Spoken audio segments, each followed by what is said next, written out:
Chief সেক্রেটারির আন্ডারে একটি committee বানিয়ে দেওয়া হয়েছে, যেখানে চিফ সেক্রেটারি নিজে দায়িত্ব নিয়ে ওরা যদি কথা বলতে চায়, chief secretary, home secretary, DG CP থাকবেন, তারা তাদের বক্তব্য জানাতেই পারেন। এইসব নানা রকম কথাবার্তা চলার পর আমরা, যেহেতু ডিটেলসটা আপনারা মেলেই পেয়ে যাবেন, আমি এটা বলি মিটিংটা পজিটিভ হয়েছে বলে আমি মনে করি। ওরাও নিশ্চয়ই মনে করে, তারাই বা সাইন করবে কেন, আর আমাদের চিফ সেক্রেটারি বা সাইন করবে কেন? আমরা বরঞ্চ ওদের দাবি একটু বেশি মেনেছি, তার কারণ ওরা ছোট বলে।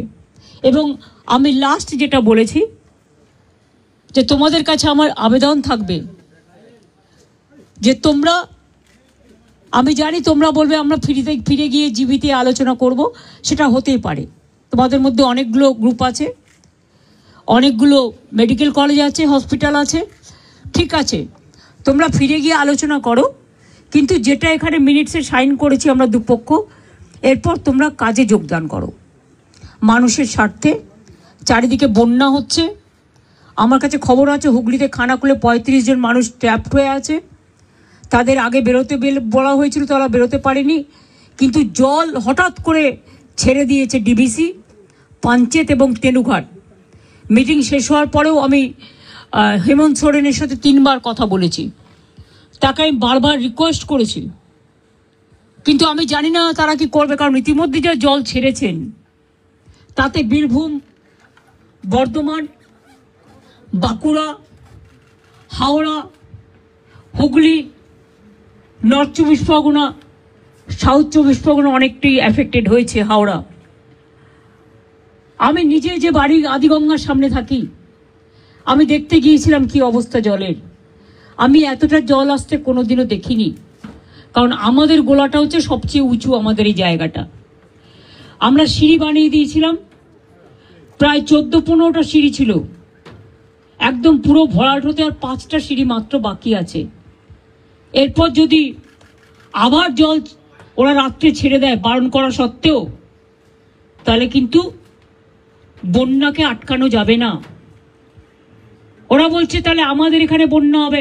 আমরা তোমাদের এখানে বন্যা হবে বলে তুমি আর একটা রাজ্যকে তো ভাসাতে পারো না। আমাদের না জানিয়েই সকালে প্রায় 80-90 হাজার কিউসেক ওয়াটার ছেড়ে দিয়েছে, ফলে একেতে 3-4 দিন কন্টিনিউয়াস বৃষ্টি।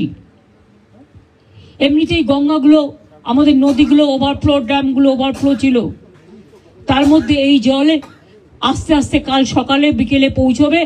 আমি সবাইকে বলবো সতর্কতা অবলম্বন করে দূরে দূরে রিলিফ সেন্টারে প্লিজ দয়া করে যান, এবং আপনাদের থ্রুতে বিডিও থেকে শুরু করে আইসি থেকে শুরু করে DM, SP, additional DM, additional SP, SDO যারাই আছেন সবাইকে বলবো যে ইমিডিয়েট দেখে নাও, কারণ কালকে কিন্তু অনেক জল ঢুকবে।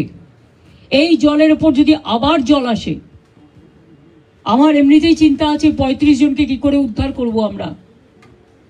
আর এখন রাত হয়ে গেছে, জলের কারেন্ট এতটাই, কেউ যে উদ্ধার করতে যাবে তার উপায় নেই, কারণ যে উদ্ধার করতে যাবে সে বোটও তলিয়ে চলে যাবে, এমন অবস্থা।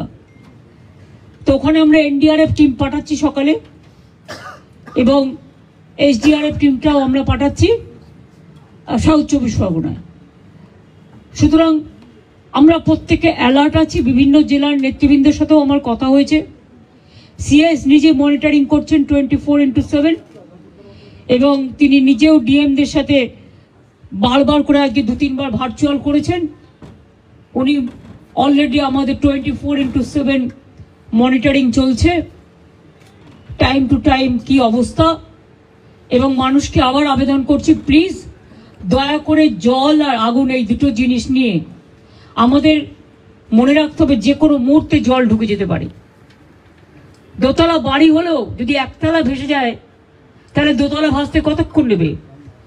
কাজে জীবনের ঝুঁকি দয়া করে কেউ নেবেন না, সতর্ক থাকুন, কিন্তু জীবন বাঁচান। একটা প্রাণের দাম অনেক বেশি, এটা আপনাদের মাধ্যমে অনুরোধ করব। যদিও আপনারা জুনিয়র ডক্টরদের স্ট্রাইক নিয়ে বেশি ব্যস্ত, কিন্তু তার মধ্যে আমার এই আবেদনটুকু যদি গ্রাম বাংলায় মানুষের কাছে পৌঁছে দিতে পারেন বিশেষ করে জেলার মানুষের কাছে। কারণ কলকাতায় যদি এই অবস্থা হয় গঙ্গার, তাও তো হাই টাইড আজকে ছিল না। আমি দেখছি এখন জোয়ার আছে, জলের স্রোতের টান খুব বেশি আছে, এবং সেই জন্যই বুঝতে পারছি না, ইভেনিং আমরাও হয়তো যে কোনো সময় ডুবে যেতে পারি। জলের যে স্রোত আছে, তারপরে যদি আবার জল ছাড়ে, নিজেদের ঠিক রাখার জন্য অন্য স্টেটের উপরে ছেড়ে দিলাম, এটা কিন্তু ঠিক হচ্ছে না। আমি আমার প্রতিবাদ জানিয়েছি। হ্যাঁ, বলেছি আমি যে আপনারা প্লিজ কর্মবিরতি তুলুন। এত কিছু আলোচনা, আপনাদের 4টের মধ্যে 3টে ডিমান্ডই মেনে নিয়েছি। তাছাড়াও সিসিটিভি, লাইট, রেস্টরুম, ওয়াশরুম এগুলো করে দেওয়ার ব্যাপারেও 100 কোটি টাকা দেওয়া হয়েছে। এবং এছাড়াও সিকিউরিটি অডিটিং এর ব্যাপারেও আমরা দেখছি। সবার যাতে নিরাপত্তা থাকে, আমাদের যতদূর সম্ভব আমরা করব। আপনাদেরও বলবো লক্ষ্য রাখতে, কারণ দায়বদ্ধতা কিন্তু বোথ সাইডেরই থাকে। আর আমি আপনাদের কাছে অনুরোধ করব, অনেক মানুষ মারা গেছে, অনেক মানুষের কষ্ট হচ্ছে, চিকিৎসা পাচ্ছে না, অনেক পেশেন্ট আটকে আছে। সুতরাং মানুষ মনে করে আপনারাই তাদের ভগবান। সুতরাং আপনাদের আমি কাজে ফিরতে অনুরোধ করব। সমস্যা থাকলে সমাধান করতে হয়, আলোচনার পথ সবসময় খোলা থাকে। আজকে 3 দিন অপেক্ষা করার পর, আজকে 4 দিন 5 দিন, 3 ঘন্টা 2 ঘন্টা 3 ঘন্টা অপেক্ষা করার পর আজকে প্রায় সব প্রসেস শেষ করতে 5.5 ঘন্টা টাইম লেগেছে।